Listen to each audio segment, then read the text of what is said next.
Bagaimana bisa aku yang jahat, sedangkan bekas darah di sudut bibirmu adalah darahku. Anonim. Zia sempat pingsan 5 detik setelah menyaksikan rekaman CCTV yang diputar oleh Atar di ruangan VIP. Ruangan yang menjadi tempat pertemuan 3 orang, yaitu Almeira, Atar, dan Zia. Ini pertemuan pertama bagi Atar dan Almeira pasca gagal menikah lalu. Bahkan sampai kikuk di awal bertemu. Sebab banyak hal yang Almeira rasakan dari perlakuan Atar beberapa waktu lalu pada dirinya. Dan itu benar-benar sepihak. Namun sampai detik ini ia telah resmi menjadi istri Hafif. Almeira berusaha berdamai. Apalagi dengan adanya kejadian yang melibatkan mereka berdua harus bertemu kembali. Sudahlah, itu bukan hal yang harus ia debatkan terus. Almeira juga mendengar permintaan maaf secara langsung dari Atar. Bahkan rasa bersalah lelaki itu tampak sangat dalam, karena telah membuat keputusan yang salah dan sepihak. Meskipun Atar tidak menyesali dengan keadaan, bahwa ia tidak jadi menikahi perempuan yang telah dipilih oleh mendiang papanya. Hafif adalah lelaki baik, dia memang layak untuk kamu, Al, ujar Atar sembari menatap penuh ke layar laptop, yang belum lama memutar hasil curian CCTV. Yang beberapa waktu lalu sempat Almeira cari di sekeliling galeri. Rekaman CCTV di kamar galeri telah dibuang oleh Aisyah, namun ternyata dikubur di dekat galeri oleh perempuan itu. Entah bagaimana ceritanya, Almeira pun tidak tahu. Yang ia dengar dari Atar, rekaman CCTV itu masih ada di sekitaran galeri. Maka dari itu ia berusaha untuk mencari dan kemarin berhasil menemukannya. Almeira berusaha tenang ketika hasil CCTV tengah menayangkan kejadian yang tidak ia ketahui. Kapan Aisyah datang kembali ke galeri dan masuk ke kamar, di mana Hafif sedang berada di dalam. Pertemuan saya lalu dengan Hafif yang ternyata kamu pulang mendadak itu, kami sedang membahas kejadian ini, Al. Tapi memang yang Aisyah ceritakan kepada saya jauh berbeda dengan realitanya. Katanya Hafif yang lebih dulu menggodai dia. Tapi saya tidak langsung percaya. Maka dari itu saya minta CCTV galeri. Dan Hafif katakan CCTV itu ada dengan Aisyah. Saya kesulitan mendapatkan dari tangan Aisyah. Sampai tahu bahwa ternyata masih ada di sekitaran galeri. Itu juga sampai pontang-panting mencari semuanya sendirian. Almeira masih diam, belum buka suara sama sekali. Ia memberikan kesempatan Atar menyelesaikan ucapannya sampai akhir. Apa kamu mau dengar mengenai cerita yang Aisyah katakan pada saya mengenai kejadian di kamar galeri itu? Tidak usah, Mas, tidak perlu. Kepala Almeira menggeleng lemah. Saya memutuskan tidak jadi menikahi kamu dan memilih untuk menghilang. Juga pesan singkat yang saya kirimkan itu bukan karena saya telah menikahi Aisyah di Palembang. Yang menjadi alasan terbesar saya melepaskan tanggung jawab keluarga. Hafif tahu ceritanya mengenai pernikahan saya di Palembang itu. Tapi dia tidak tahu bagaimana tergila-gilanya Aisyah mencintai suamimu. Sudah sangat lama Aisyah mencintai Hafif. Bahkan saat dia masih menjadi kekasih saya. Sampai saya mulai sadar bahwa Hafif harus menikah dalam waktu dekat. Namun bukan dengan Aisyah. Saya juga menyadari bahwa Hafif itu tertarik hanya padamu.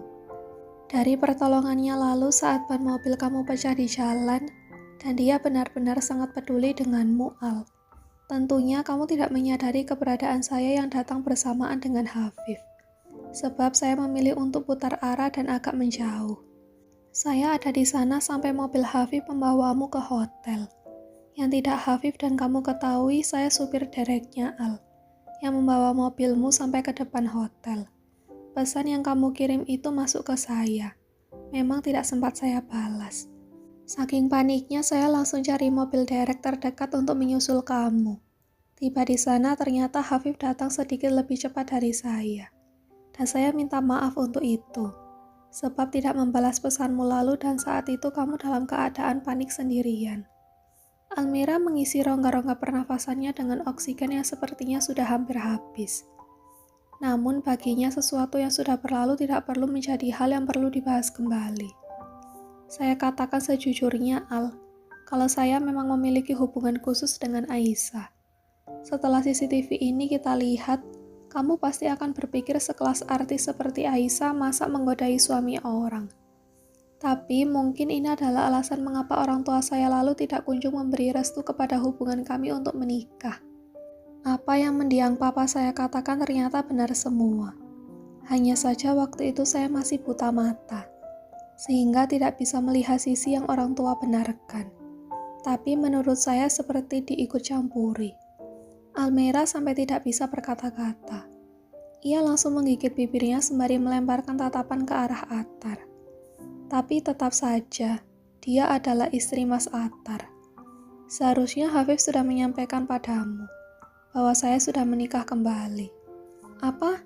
Menikah? Ujar Almera kaget. Ya, saya telah menikahi perempuan sederhana. Adik dari kenalan saya saat kami kuliah di Singapura lalu.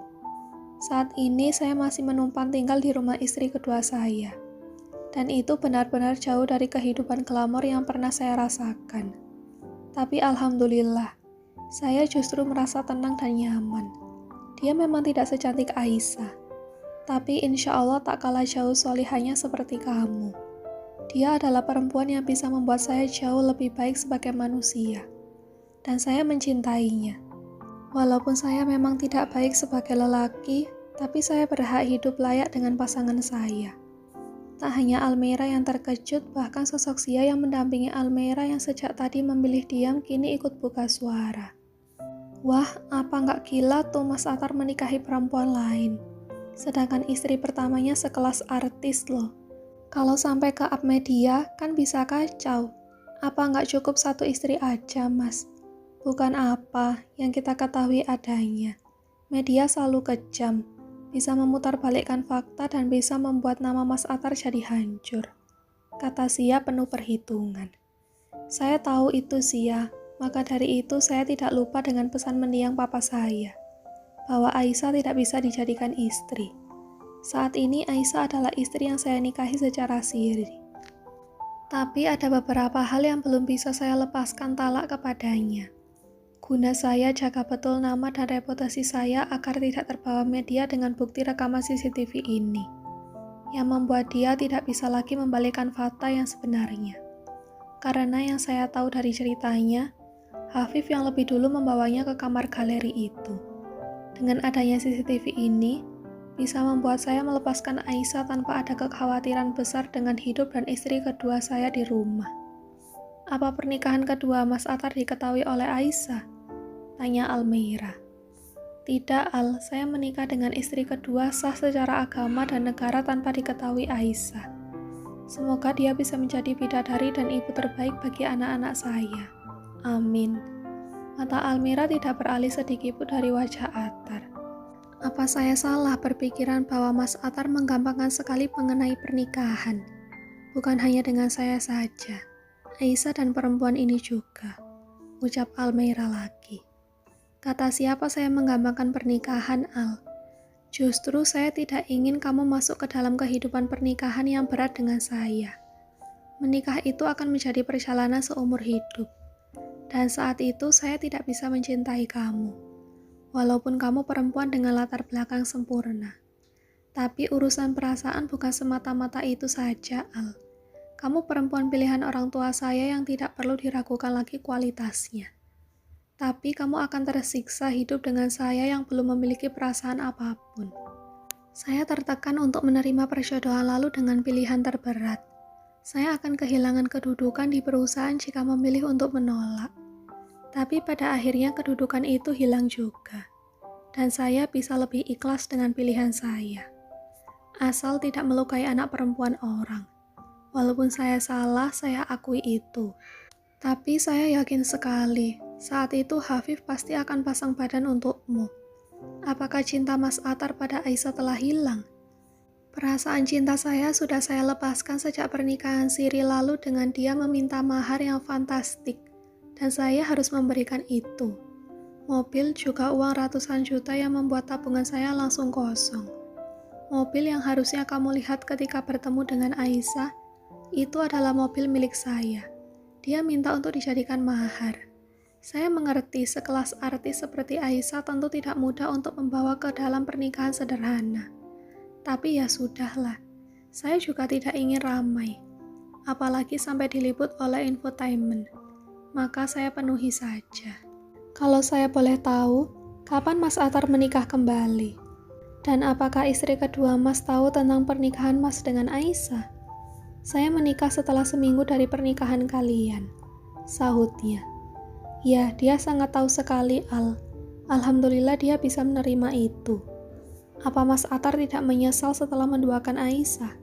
Selasia pula. Tidak, Aisyah telah membuang saya di saat saya jatuh seperti ini. Tak ada apa yang saya punya lagi. Saya akui bahwa pernikahan yang saya gagalkan dengan Almira itu benar-benar membuat kekacauan di keluarga, terutama mendiang papa. Saya sungguh menyesal. Bahkan mendengar kepergian papa saja pun dari Hafif. Ya mungkin sampai saat ini dia masih marah, sebab dia mengetahui bahwa saya telah menikah kembali. Tapi biarlah saya katakan kepada Hafif bahwa kedekatan saya dengannya murni sebagai sahabat.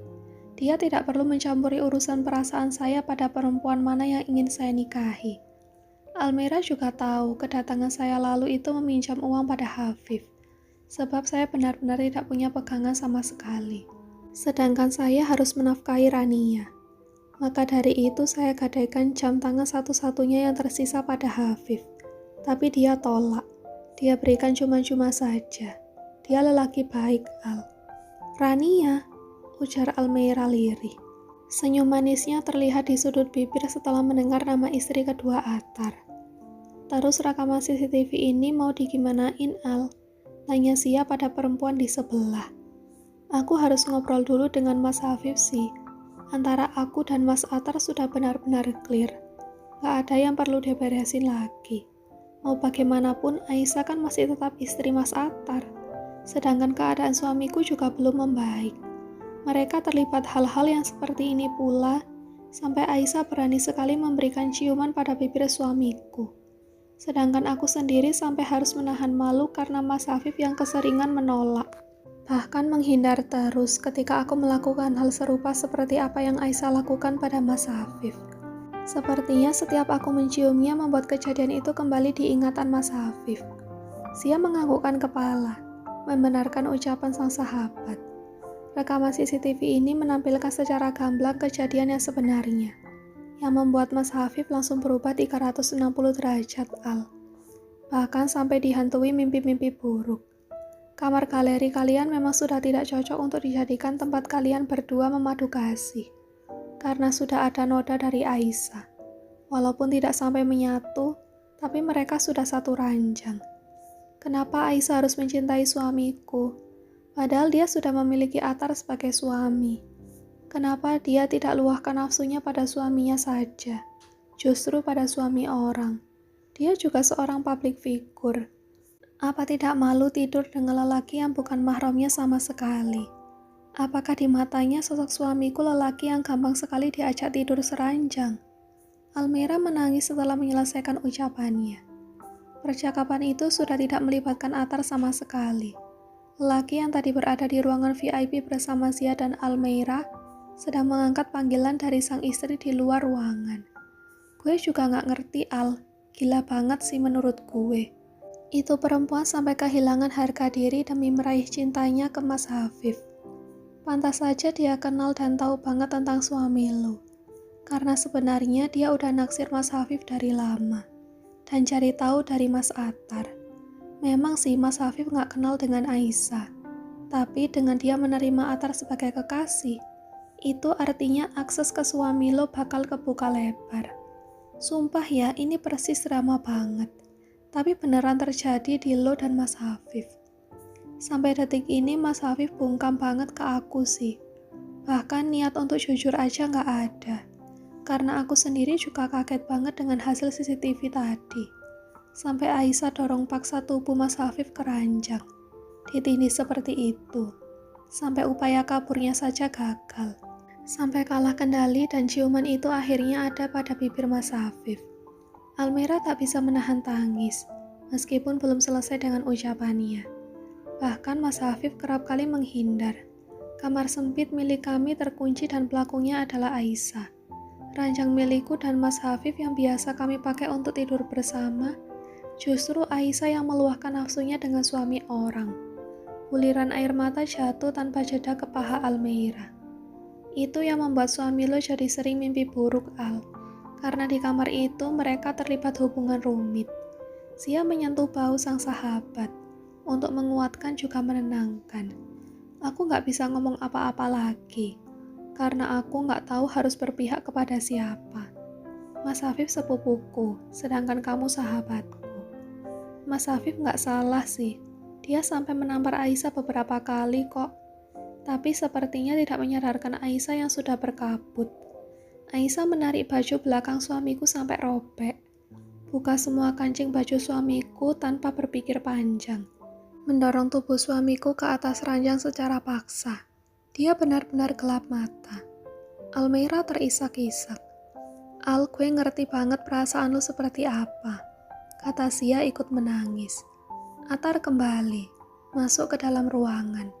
Namun ia harus pamit, sebab istrinya sedang membutuhkan bantuan di rumah. Ia juga meminta izin kepada Almeira untuk membawa rekaman CCTV yang tadi ditunjukkan kepadanya.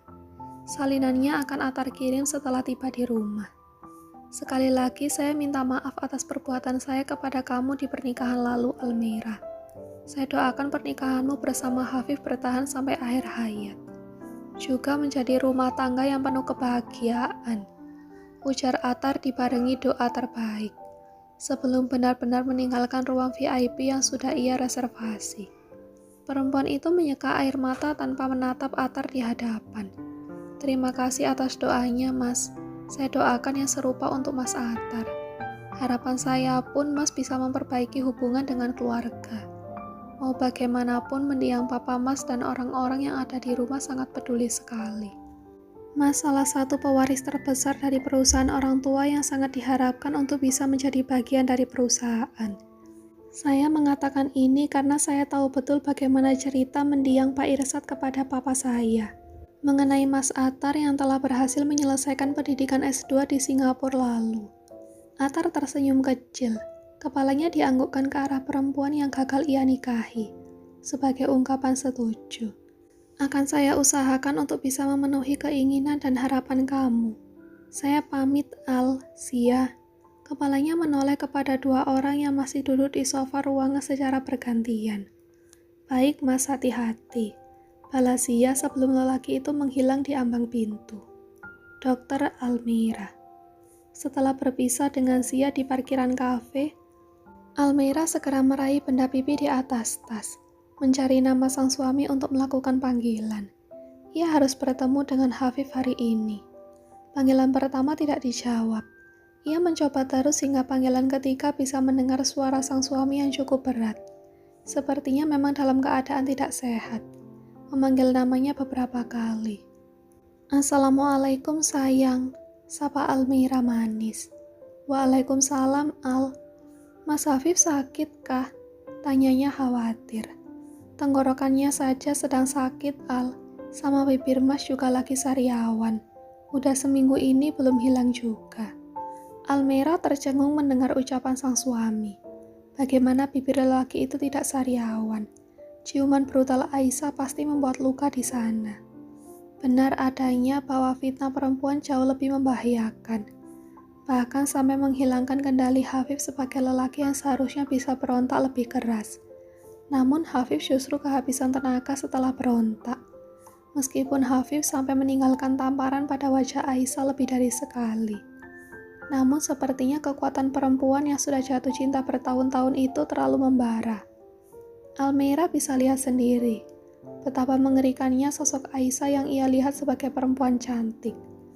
Namun di sana tidak melihat sedikit pun kecantikan perempuan itu sebagai seorang artis. Al, kok diam? Perempuan itu terhenyak setelah mendengar panggilan Hafif beberapa kali. Mas di mana? Di galeri. Enggak, Al, Mas udah gak pernah pulang ke galeri sejak kamu pamit menginap ke rumah orang tua. Ini di rumah uminya, Mas. Aku ke sana ya. Tapi ini sudah hampir malam. Mas khawatir kalau kamu sendirian kemari, Al. Gak apa-apa, Mas, keburu kok sebelum maghrib di sana. Al mau menginap di sini? Iya mas, aku nginap di sana ya. Aku juga kangen kamu. Ya sudah, hati-hati bawa mobilnya. Ini sudah balik dari tempat kerja. Udah mas, sahutnya berbohong padahal setelah jam istirahat tadi, Almera tidak kembali ke rumah sakit. Ia langsung minta tolong dokter yang juga dinas pagi tadi untuk memegang pasiennya. Setelah Hafif mengizinkan Almera datang ke kediaman orang tuanya, perempuan itu segera mematikan panggilan yang tadi sempat berlangsung, menghidupkan mesin mobil dan memutar setir kendaraan roda 4 itu menuju kediaman sang mertua, yang jaraknya jauh dari kafe.